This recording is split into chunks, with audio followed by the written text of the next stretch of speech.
Hello, I'm Josh Slagter. It's that time of year again, March Madness. With this exception, it's in February, and we're going to talk girls basketball. I brought in press girls basketball writer Steve Vedder, and he's going to give us a handful of teams to watch heading into the postseason. First, Steve, I want to get your impression on West Michigan and girls basketball so far this year.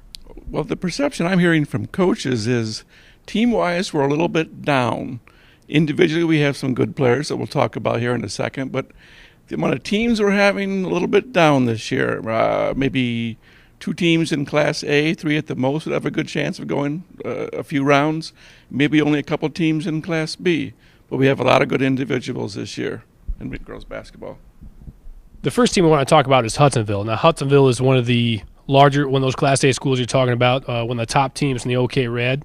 They're led by a couple of twin sisters. What makes Hudsonville so tough? The twin sisters, Melissa and her sister Robin. They're both seniors. This is their second year anniversary. They're combining to average about 28, 29 points a game. It's probably the best duo of players we have in the area, the Veldkamp sisters. They're just outstanding players. They're probably going to wind up at Division II level in college. They need a little bit more support around them to go far in the tournament. If they get that, they definitely could go to Ypsilanti this year for the Final Four.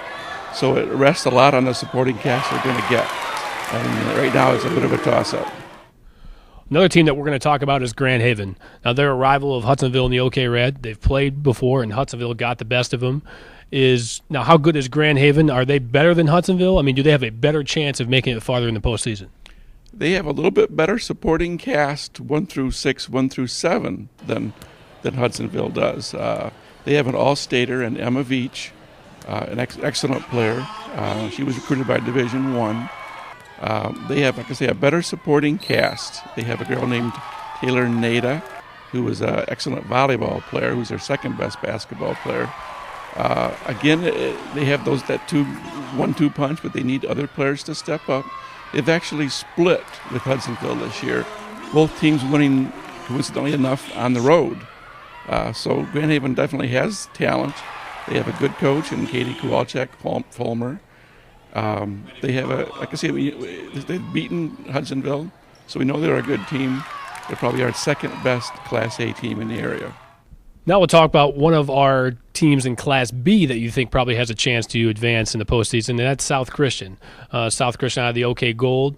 What I'm hearing from you, though, is it might be a matter of their health, not as much as their talent.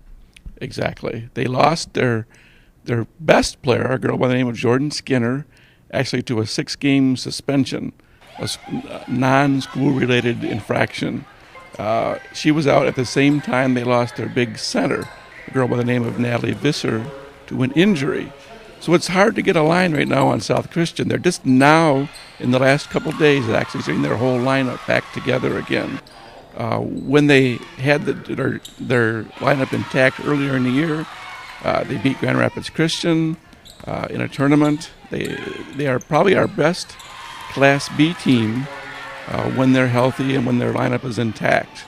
And like I say, they're just now getting that back now.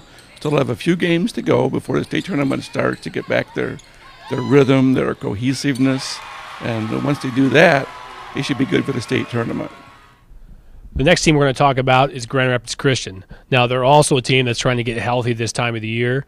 It looked like their best player was back on the floor recently when I seen them against West Catholic.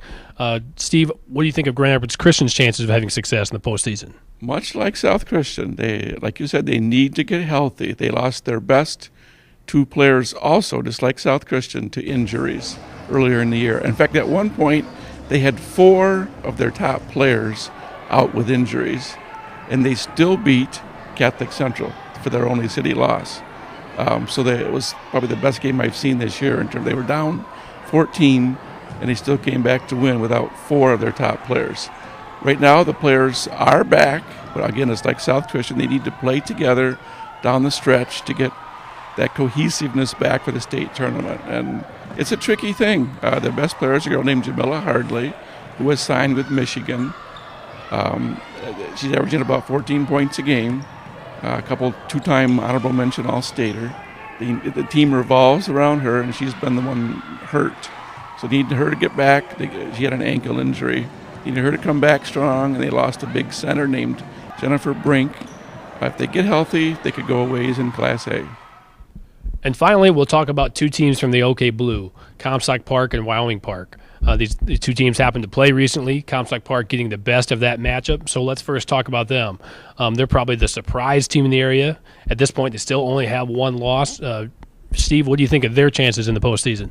Well, first of all, you're right. They are definitely the surprise team of the year. You're exactly right there, Josh. They had only one returning starter this year. They have 4 either freshmen or sophomores in their playing rotation. They had a first-year coach who has never coached the varsity girls level before. And you add all that together, for them to be 15-1 now with 2 wins over Wyoming Park, they're probably the biggest single story to me of the girls' basketball season. They have 2 really good big players, a girl named Dupree, and they have a girl transfer by the name of Johnson that came from Belding. 2 excellent inside players, both forwards. They're going to need a little bit more help at the guard spot in the state tournament. To me, guard play becomes increasingly important in the state tournament. You have to have it. So they're going to need a little bit of help there, but they probably are their second best Class B team in terms of the state tournament run behind South Christian. And speaking of guard play and Wyoming Park, they probably have what you have called the best pound-for-pound player in this area, a little 5'3" dynamo. And tell us a little bit more about her and Wyoming Park's chances.